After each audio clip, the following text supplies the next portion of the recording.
Bom dia a todos, estão bem? Antes de começarmos o tema, iremos explicar como funciona o ciclo da água, ok? O ciclo da água é um ciclo biogeoquímico que garante que a água circule pelo meio físico e pelos seres vivos. Esse processo depende da luz solar, que garante que a água evapore, dando início ao ciclo. O vapor de água sobe para camadas mais altas da atmosfera e condensa-se, formando nuvens, que são pequenas gotículas de água no estado líquido. Quando essas nuvens ficam carregadas, ocorre a precipitação, chuva, que pode ocorrer na forma líquida ou nas formas de granizo e neve. A água da chuva, então, retorna para a terra, podendo seguir diferentes caminhos, como voltar para lagos e rios ou infiltrar-se no solo. Agora que já está explicado, iremos falar sobre a água no século XXI e sua importância.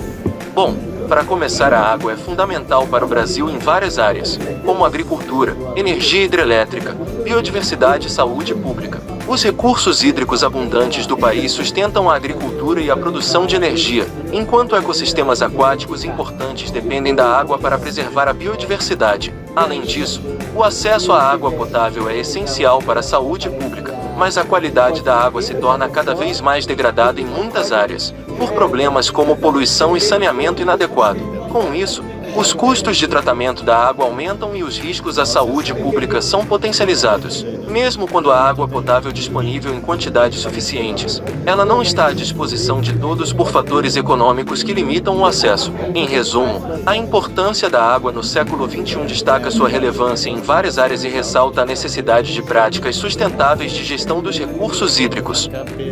Atualmente, para muitas pessoas é natural esperar água potável quando abrimos a torneira. Contudo, não foi sempre assim e ainda não é para inúmeras no mundo. Como sabemos, a água é essencial para os seres vivos. A presença da água permitiu aos povos antigos que criassem algumas soluções básicas que perduraram durante séculos para deixar a água pura. Por exemplo, no Egito e na Índia, o método de fervura era muito utilizado. Os líderes egípcios recomendavam a fervura do líquido sobre o fogo ou sob o sol. Assim também, era possível aquecer a água com um pedaço de ferro em brasa, mergulhado dentro de um recipiente. Já no século VI a.C., Sushruta, fundador da medicina indiana, recomendou filtrar a água com areia e cascalho, métodos usados até os dias atuais, mas com alguns acréscimos ou pequenas modificações. Diversas pessoas pelo mundo não têm esse conhecimento sobre a solução de purificação básica, e vivem com grandes dificuldades. Hoje, cerca de 1 bilhão de pessoas não têm acesso à água potável. A maioria vive no Oriente Médio, China, Índia e Norte da África. Cientistas calculam que em 2025 o número de habitantes atingidos pelo problema saltará para mais de 2 bilhões. Parece estranho, afinal, a Terra é chamada de planeta água, certo? Apesar de 70% da superfície ser coberta pelo líquido, a maior parte é salgada e, por isso, imprópria para consumo. Somente 3% são doce e podem ser usadas em nossas atividades diárias. Só que mais da metade dessa pequena quantidade permanece congelada ou em área subterrânea, e o restinho que sobra está sendo desperdiçado ou poluído pelo homem. Uma pessoa precisa, em média, de 40 litros de água por dia. No entanto, cada brasileiro gasta aproximadamente 200 litros. Por causa do aquecimento global, rios e lagos estão secando. O desmatamento também diminui a produção de água, pois as árvores são fundamentais na formação de chuvas e proteção das reservas subterrâneas.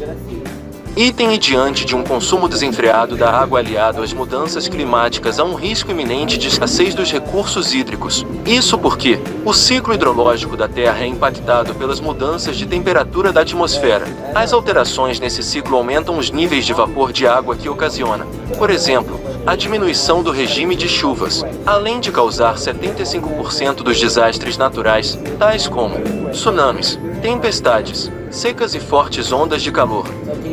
O uso da água tem aumentado 1% ao ano, nos últimos 40 anos, em âmbito global. A estimativa é que a taxa de crescimento continue neste patamar até 2050, como resultado do aumento do consumo que impacta nas mudanças climáticas.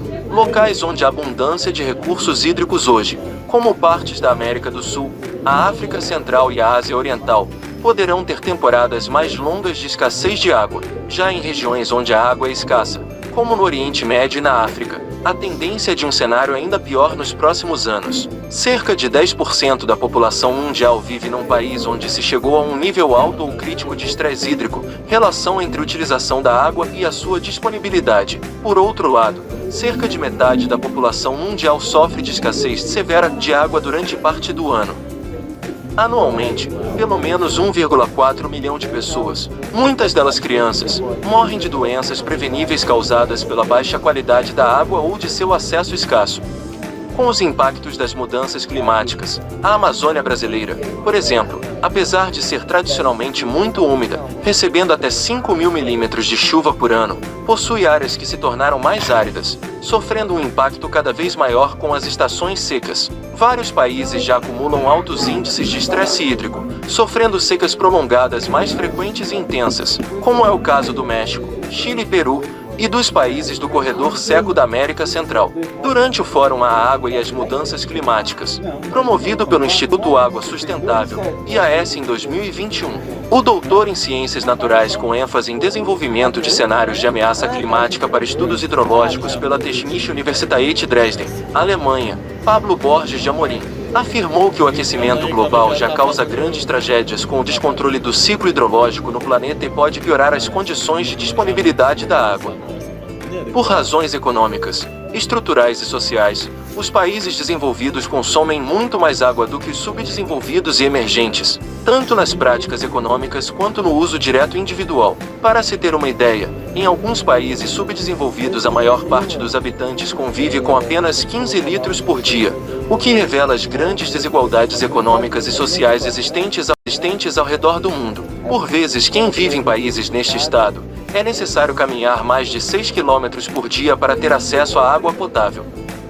Conseguimos sobreviver cerca de um mês sem comida. No entanto, sem beber água sobrevivemos apenas uma semana. Quão grande tem de ser o número de pessoas que morrem por não terem água potável? Isso é tudo, pessoal. Esperamos que tenham gostado da nossa apresentação sobre a água no século XXI. Até mais!